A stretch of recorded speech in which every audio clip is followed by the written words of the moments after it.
구약성경 1260면에 있습니다. 호세아서 5장 1절부터 7절까지 말씀 보겠습니다.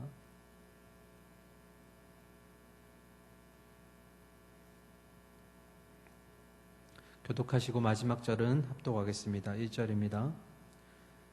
제사장들아 이를 들으라. 이스라엘 족속들아 깨달으라. 왕족들아 귀를 기울이라. 너희에게 심판이 있나니 너희가 미스바에 대하여 올무가 되며 다볼 위에 친 그물이 됨이라.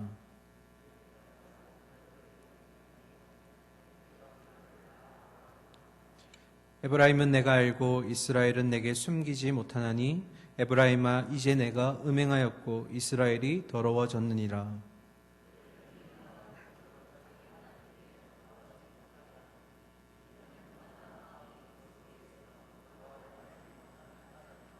이스라엘의 교만이 그 얼굴에 드러났나니 그 죄악으로 말미암아 이스라엘과 에브라임이 넘어지고 유다도 그들과 함께 넘어지리라.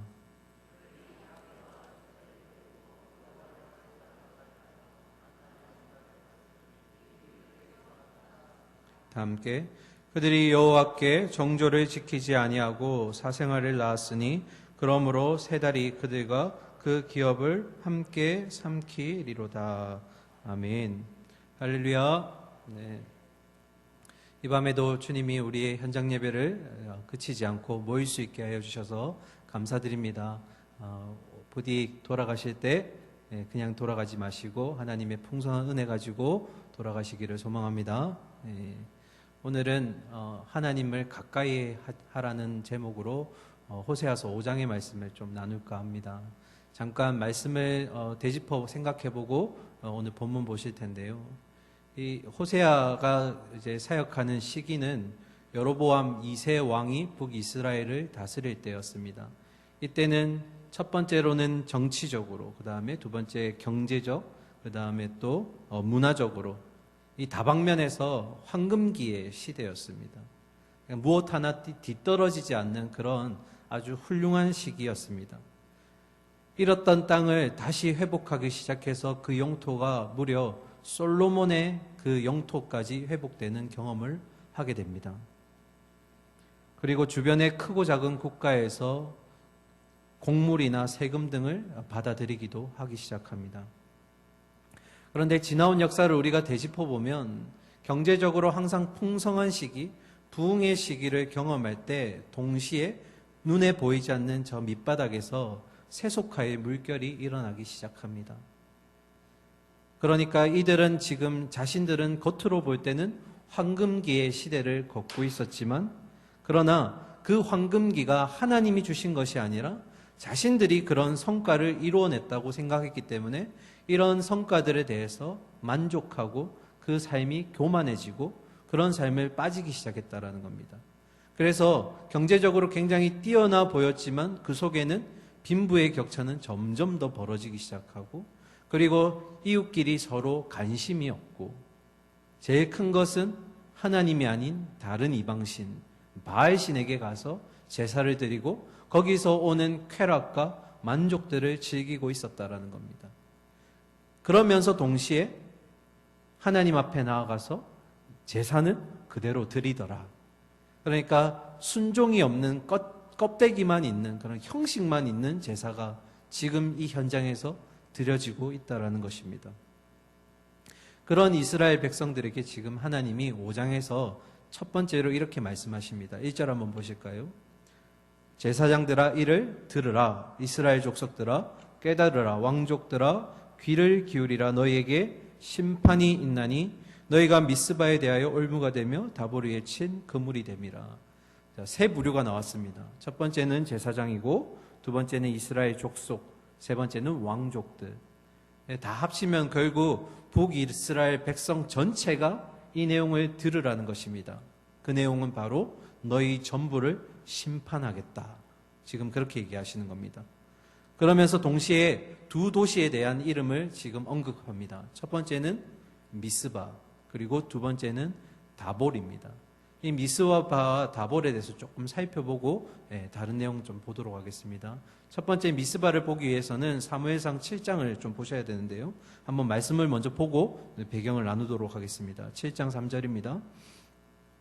사무엘이 이스라엘 온 족속에게 말하여 이르되 만일 너희가 진심으로 여호와께 돌아오려거든 이방신들과 아스타롯을 너희 중에서 제거하고 너희 마음을 누구에게로 여호와께 향하며 그만을 섬기라. 그리하면 너희를 블레셋 사람의 손에서 건져내시리라. 4절 이에 이스라엘 자손이 바알드가 아스타롯을 제거하고 여호와만 섬기니라. 사무엘이 이르되 온 이스라엘은 미스바로 모이라. 내가 너희를 위하여 여호와께 기도하리라며. 6절은 같이 읽을까요? 그들이 미스바에 모여 물을 길어 여호와 앞에 붓고 그날 종일 금식하고 거기에서 이르되 우리가 여호와께 범죄하였나이다 하니라. 사무엘이 미스바에서 이스라엘 자손을 다스리니라. 하나님만 섬기지 않고 블레셋의 이방신을 섬기면서 흉악한 죄를 저지르고 있는 이 이스라엘 백성들에게 이 사무엘이 이렇게 얘기합니다. 미스바로 모여라.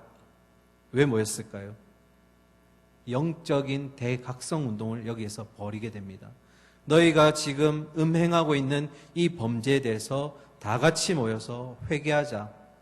그래서 그 백성들은 온종일 모여서 금식하면서 눈물을 흘리며 이 미스바에서 회개의 기도를, 영적 대각성 운동을 벌이게 됩니다. 이거 잘 기억하시고요. 다볼은 어떤 곳일까? 다볼은 이제 자세히 나온 곳이 사사기 4장입니다. 먼저 배경 말씀 한번 보겠습니다.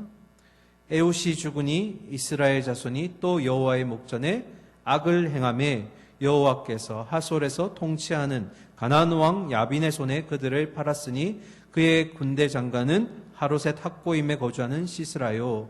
야빈 왕은 철병거 900대가 있어 20년 동안 이스라엘 자손을 심히 학대했으므로 이스라엘 자손이 여호와께 부르짖었더라.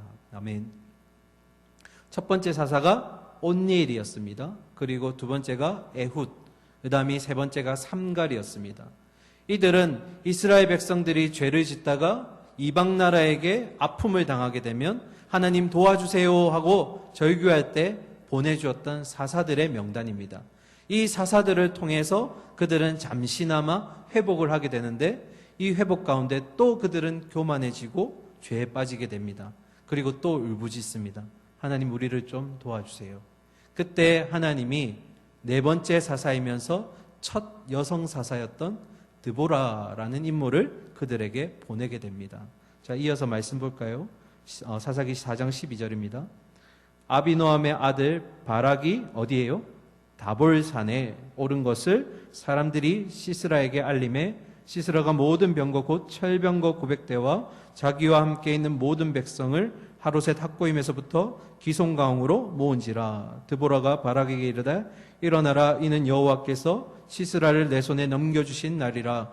여호와께서 너의 앞서 나가지 아니하시느냐 하는지라. 이에 바락이 10,000명을 거느리고 다볼산에서 내려가니 여호와께서 바락 앞에서 시스라와 그의 모든 병거와 그의 온 군대를 칼날로 혼란에 빠지게 하심에 시스라가 병거에서 내려 걸어서 도망한지라. 16절 같이 읽을까요? 바락이 그의 병거들과 군대를 추격하여 하롯의 탁고임에 이르니 시스라의 온 군대가 다 칼에 엎드려지고 한 사람도 남은 자가 없었더라. 아멘. 네 번째 사사 드보라가 등장할 때는 가나안 왕 하솔을 다스리고 있었던 야빈 왕 때입니다. 그때 우리가 잘 아는 시스라라는 군대 장관이 등장합니다. 다볼산에서 전투가 일어나는데요. 이 다볼이 어느 지역이냐면 이스라엘 백성들이 가나안 땅을 차지하고 나서 12개의 족속의 땅으로 나누지 않습니까? 그때 스불론 지파, 이 지파 속에 있는 레위 지파의 무라리 자손이 차지한 땅이 다볼입니다. 이 다볼 지역 안에 있는 산 이름이 다볼산입니다. 무슨 얘기를 하고 싶냐면 이 다볼산 위에서 이스라엘 백성들과 가나안 백성이 전투를 벌입니다. 그런데 이스라엘 백성들은 우리식으로 지금 얘기하면 그냥 보병부대입니다. 사람으로 그냥 싸우는 겁니다. 그리고 청동을 들고 싸우죠. 그런데 상대편인 가나안 백성은 어떻습니까? 첫 번째로 철을 사용합니다. 엄청난 강하죠. 근데 두 번째 더 강한 이유는 병거가 있다라는 겁니다. 병거가 무엇이냐면 전쟁에 사용되는 바퀴가 있는 수레를 얘기합니다. 그 병거를 뭘로 만들었다고요? 철로 만들었다. 이게 몇 대라고 얘기합니까? 900승이라고 얘기하는 겁니다. 그러니까 이 당시에 병거라고 하면 이 백성의 전투력이 어느 정도인지를 소개해 줄 수 있는, 자랑할 수 있는 대표적인 무기가 되는 것입니다. 아무리 10,000명을 세워놓은들 이스라엘 백성이 이길 수 있겠습니까?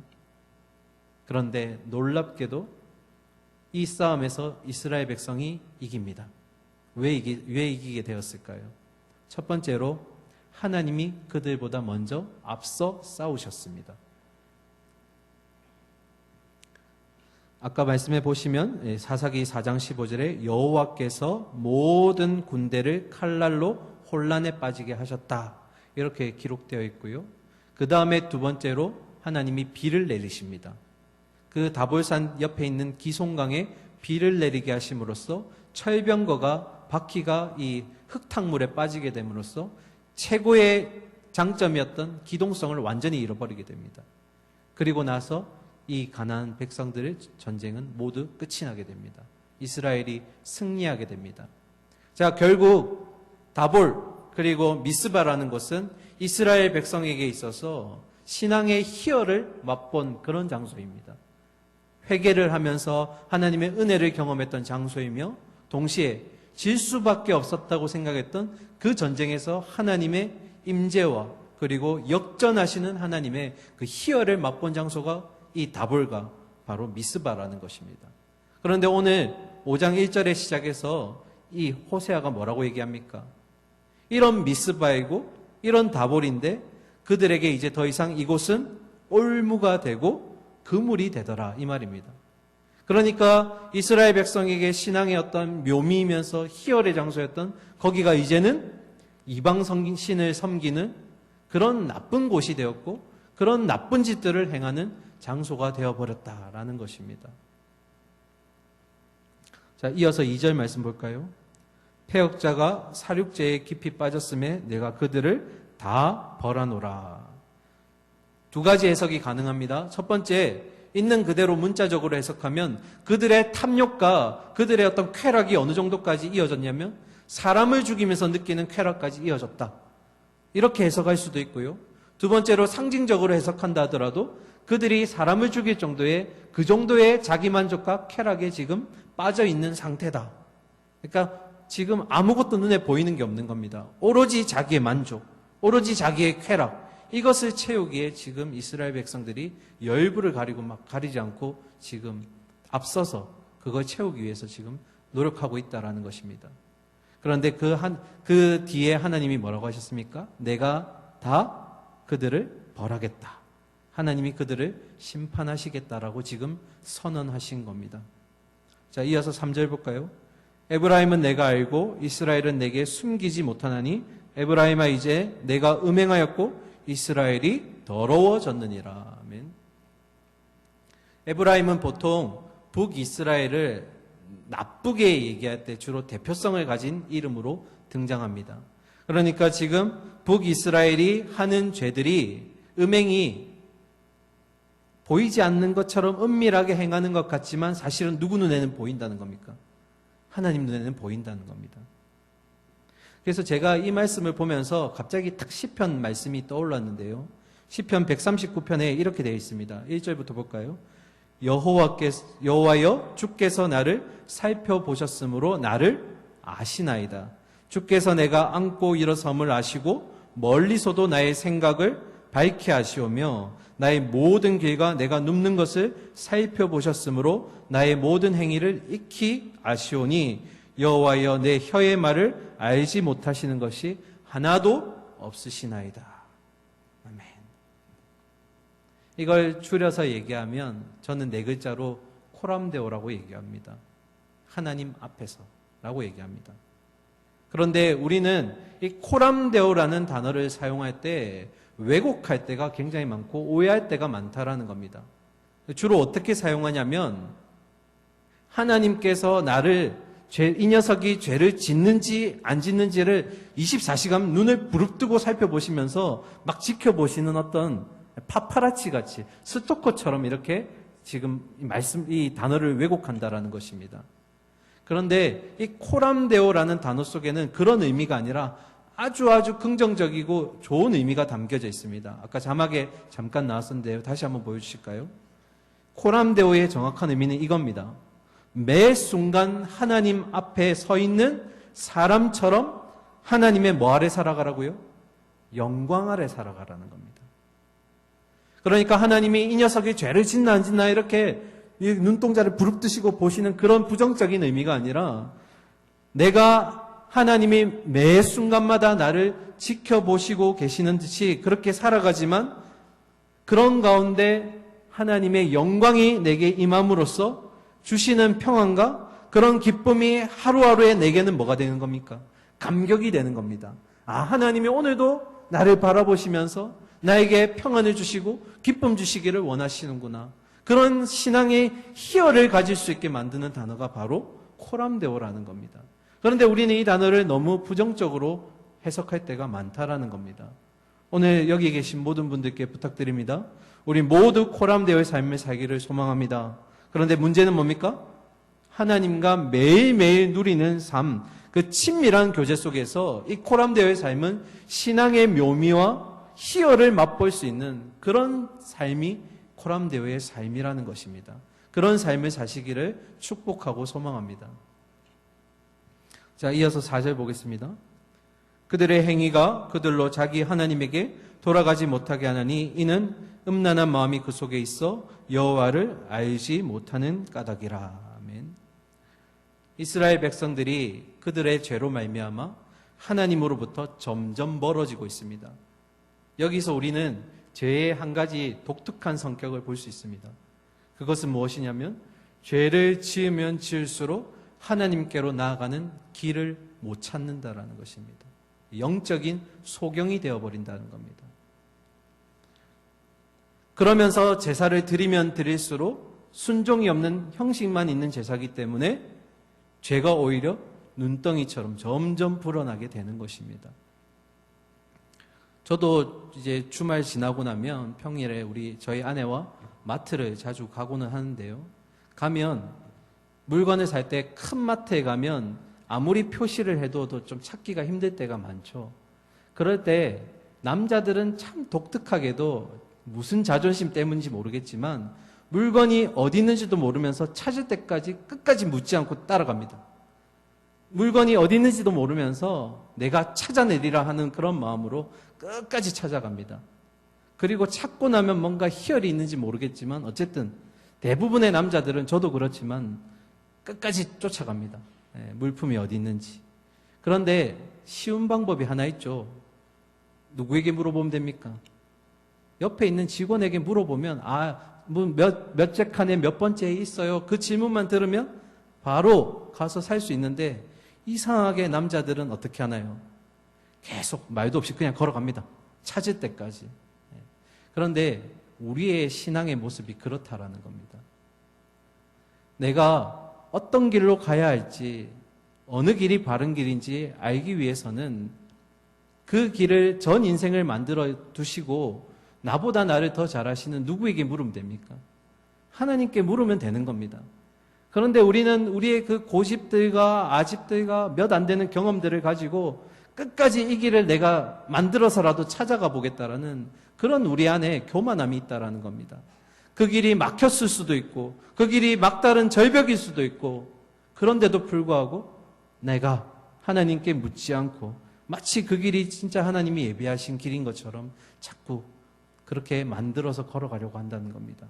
사랑하는 우리 성도 여러분, 우리의 신앙에 있어서 바른 길을, 최종 목적지를 알려주실 하나님의 내비게이션을 켜시기 바랍니다. 하나님만이 우리의 그 길을 인도하실 줄 믿습니다. 자, 이어서 5절 말씀 보겠습니다. 이스라엘의 교만이 그 얼굴에 드러난다니 그 죄악으로 말미암아 이스라엘과 에브라임이 넘어지고 유다도 그들과 함께 넘어지리라. 아멘. 자, 이스라엘이 교만에 빠져 있습니다. 여기서 말하는 이스라엘은 북쪽 이스라엘입니다. 그런데 그 교만함이 얼굴에 드러났다라고 하는 것은 이제 마음속에 품고 있던 그 음흉함이 실생활 속에서 행동으로 드러나고 있다라는 겁니다. 죄로 지금 나타나고 있다라는 겁니다. 그런데 문제는 뭘까요? 에브라임이 그렇게 죄를 범하기 시작하니까 5절 마지막에 보니 유다도 그들과 함께 넘어지리라 라고 되어 있습니다. 이때 말하는 유다는 남쪽 유다를 얘기합니다. 여기서 우리는 죄의 두 번째 특징을 알 수가 있습니다. 두 번째 특징은 죄의 전념성이 굉장히 강하다라는 것입니다. 죄를 지으면 나만 죄를 짓는 게 아니라 그 똑같은 죄의 모습들을 나의 가족들이, 나의 지인들이 은연중에 답습한다라는 겁니다. 왜 그럴까요? 우리 안에 죄의 본성이 있기 때문에 악한 것은 금방금방 정념됩니다. 그런데 우리가 그걸 잘 모르죠. 그러니까 우리 부모들이, 신앙의 또 선배들이 항상 조심해야 될 것 중에 하나가 우리의 모습을 우리의 후손들이, 자녀들이 답습할 수 있다는 겁니다. 특히 죄에 있어서. 죄의 전념성은 굉장히 강합니다. 우리가 막을 수 없을 정도로 굉장히 빠릅니다. 그러니까 지금 하나님도 동일하게 호세아를 통해서 말씀하시는 게 너희 북이스라엘이 그런 교만함이 삶 속에 드러났는데 그것이 그것으로 끝나는 것이 아니라 이제는 남유다 백성까지 이 죄가 번질 것이다. 이 죄로 인해 그들 또한 넘어지게 될 것이다. 이 죄의 전념성에 대해서 지금 하나님이 얘기하고 계신 겁니다. 자, 이어서 6절입니다. 그들이 양떼와 소떼를 끌고 여호와를 찾으러 갈지라도 만나지 못할 것은 이미 그들에게서 떠나셨음이라. 이스라엘 백성들이 양떼와 소떼를 끌고 가는 데가 어디입니까? 성소죠. 뭐하러 갑니까? 희생 제사를 드리러, 속죄 제사를 드리러 이 희생 제물을 가지고 갑니다. 문제는 뭘까요? 6절에 그렇게 돼 있죠. 여호와를 찾으러 가지만 여호와는 이미 그곳에 없다. 떠나가셨다. 얼마나 이게 슬픈 얘기입니까? 내가 죄를 사함받기 위해서 희생 제물을 끌고 성소 앞에 도착했는데 내 제물을 받아주셔야 될 그분이 지금 성소 안에 없다. 우리식으로 하면 어떻게 될까요? 일주일 동안 정말 치열하게 사회 속에서 다투고 싸우고 부딪히고 얻어터지다가 교회 와서 회복해 보겠다고 예배 때 하나님을 부르짖는데 교회 안에 하나님이 없는 겁니다. 그러면 예배는 누가 받으실까요? 하나님이 안 계신데. 그러면 그곳은 바로 교회가 될 수가 없는 것과 동일한 것입니다. 여기서 우리가 주목해야 될 것은 왜 이런 일이 벌어졌냐라는 겁니다. 왜 그들이 희생제사를 드리러 그곳까지 갔는데 하나님이 거기 없다라고 얘기하실까? 바로 순종이 없는 형식만 남아있는 제사였기 때문입니다. 우리가 늘 신앙이라는 얘기를 할 때 제가 야고보서를 통해서도 얘기하고 계속적으로 지금 말씀드리고 있지만 신앙이라는 것은 정적인 것도 아니고 지식만을 얘기하는 것이 절대로 아닙니다. 기독교에 있어서 신앙이라는 것은 역동적인 것을 이야기합니다. 그냥 내가 단순히 교회에 와서 목사님의 좋은 말씀, 그냥 내가 들었을 때 감동 있는 말씀, 그런 말씀을 듣기 위해서 이 자리로 오는 게 아니라는 겁니다. 이 말씀을 들었을 때 결단이 절반이라면 나머지 절반은 그것을 들고 들어가서 삶 가운데서 이루어내야지 그게 진짜 온전한 신앙이 된다라는 겁니다. 그런데 우리는 너무 착각할 때가 많아요. 하나님이 예배 가운데 주시는 말씀에 깨달음이 있을 때 그 깨달음이 우리의 신앙이라고 착각하고 내가 기도하면서 하나님 이번 한 주는 이렇게 살아가겠습니다라는 결단이 그것이 신앙이라고 생각할 때가 많다라는 겁니다.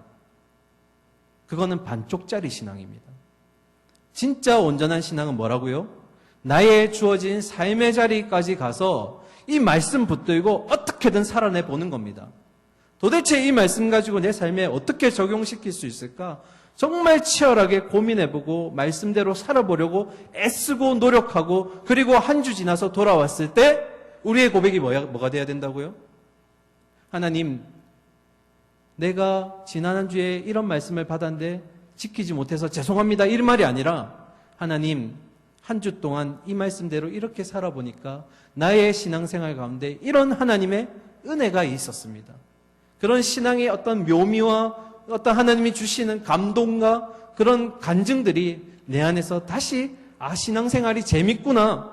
하나님이 주시는 이 즐거움이 있구나 깨달았습니다 하는 고백이 한 주 뒤에 우리 삶 가운데 있어야 된다는 겁니다.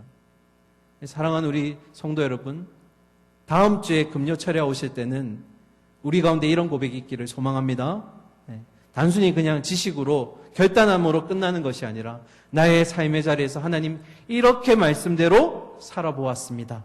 그러니까 하나님이 나에게 생각하지도 못했던 놀라운 은혜를 나에게 부어주심을 경험했습니다. 이런 간증의 경험들이 다음 주 우리 금요철야 때는 나타나기를 간절히 소망합니다.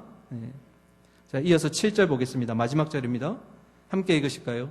그들이 여호와께 정절을 지키지 아니하고 사생아를 낳았으니 그러므로 세 달이 그들과 그 기업을 함께 삼키리로다. 아멘. 아내와 남편이 결혼을 합니다. 한 가정을 이루죠. 그러면 아내는 누구의 애를 낳아야 될까요? 너무 쉬운 질문이죠. 누구의 애를 낳아야 됩니까? 본 남편의 애를 낳아야 됩니다. 그런데 남편의 애를 낳지 않고 다른 남자의 애를 낳게 되면 문제가 되는 겁니다. 그 아이를 뭐라고 부릅니까? 사생아라고 부르죠. 다른 남자의, 다른 사람의 아이. 하나님이 호세아서를 통해서 이스라엘 백성과 하나님과의 관계를 아내와 남편의 관계로 부르셨습니다. 친밀함의 관계로. 그런데 아내 되는 이스라엘 백성들이 본 남편인 하나님을 섬기지 않고 바알을 섬기고 이방신을 따라가니까 하나님이 지금 뭐라고 얘기하십니까? 너희가 정조를 지키지 못해서 사생아를 낳았다. 너희의 그런 교만함이 결국 너희 삶 속에서 그런 사생아와 같은 죄를 낳게 되었다라는 것입니다.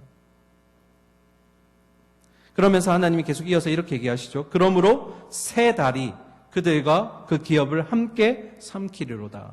자, 세 달은 초하루, 첫 번째 달의 첫날을 얘기합니다. 그때 이스라엘 백성들은 이 절기마다 제사를 지냅니다. 하나님, 지난 한 주간의 나의 삶 속에서 지켜주셨던 그 은혜에 감사드리면서 새롭게 주어질 한 달의 삶 속에서 또 하나님의 은혜를 내가 머금고 살아가기를 기대하며 소망합니다. 이게 새 달의 첫째 날 그들이 제사 드리는 이유이자 목적입니다. 성경에서는 이걸 월삭이라고도 얘기하는데요. 그런데 그 세 달에 드리는 형식적인 제사가 하나님만 향하지 않는 그 제사가 결국 어떻게 된다고요? 그들과 그 기업을 그들에게 베푸신 땅까지도 다 빼앗을 것이다. 멸망시키실 거라는 지금 하나님의 말씀이 이곳 가운데 있는 것입니다.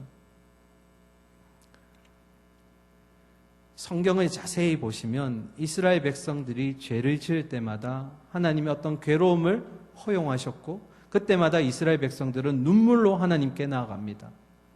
그러면 하나님이 어떻게 하실까요? 이 아비된 마음으로 자녀가 또 넘어질 걸 알면서도 속아주시는 것처럼 져주시는 것처럼 하면서 그들을 회복시켜 주십니다. 그러면 이 자녀들이 몹쓸 녀석들이 그냥 이제는 아버지께 순종하며 살아가면 되는데 또 어떻게 합니까? 또 딴 데 눈을 돌립니다. 그리고 또 넘어집니다. 그리고 괴로움을 당하면 또 하나님께 나옵니다.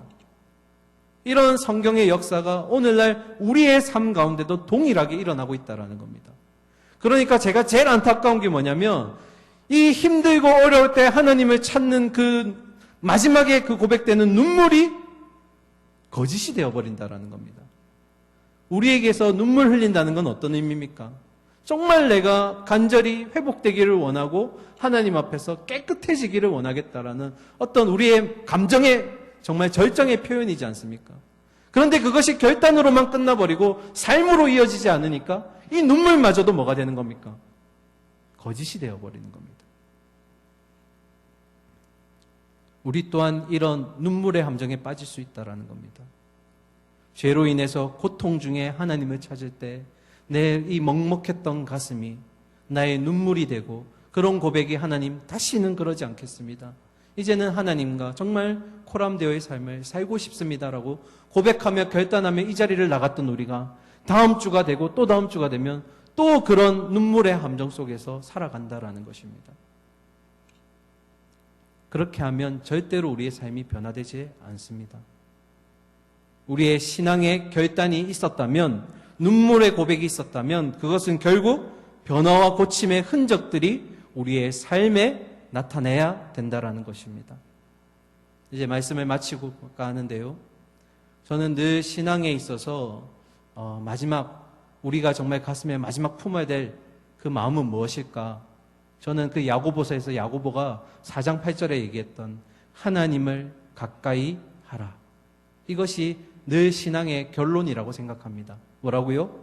하나님을 가까이 하라.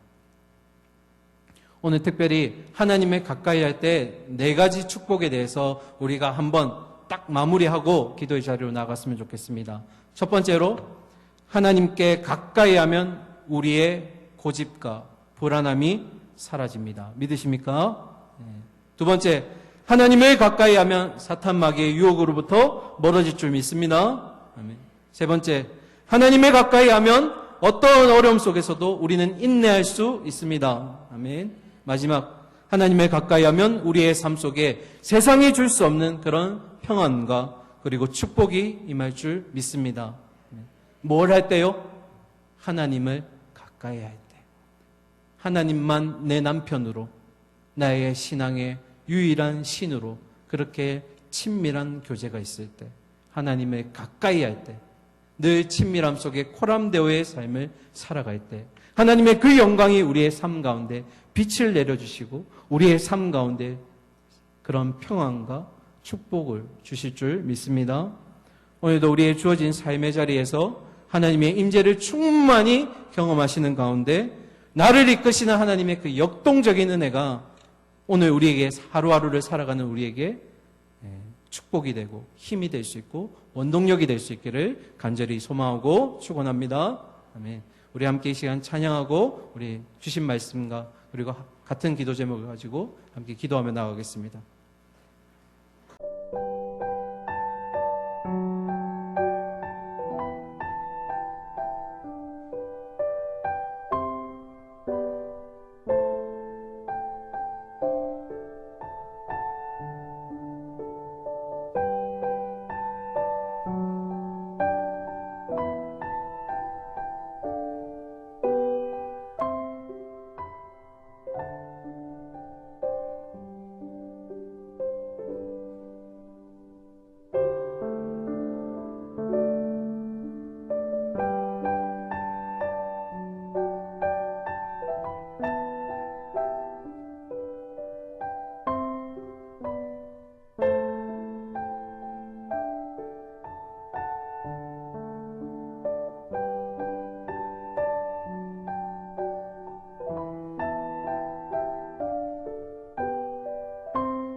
있습니다.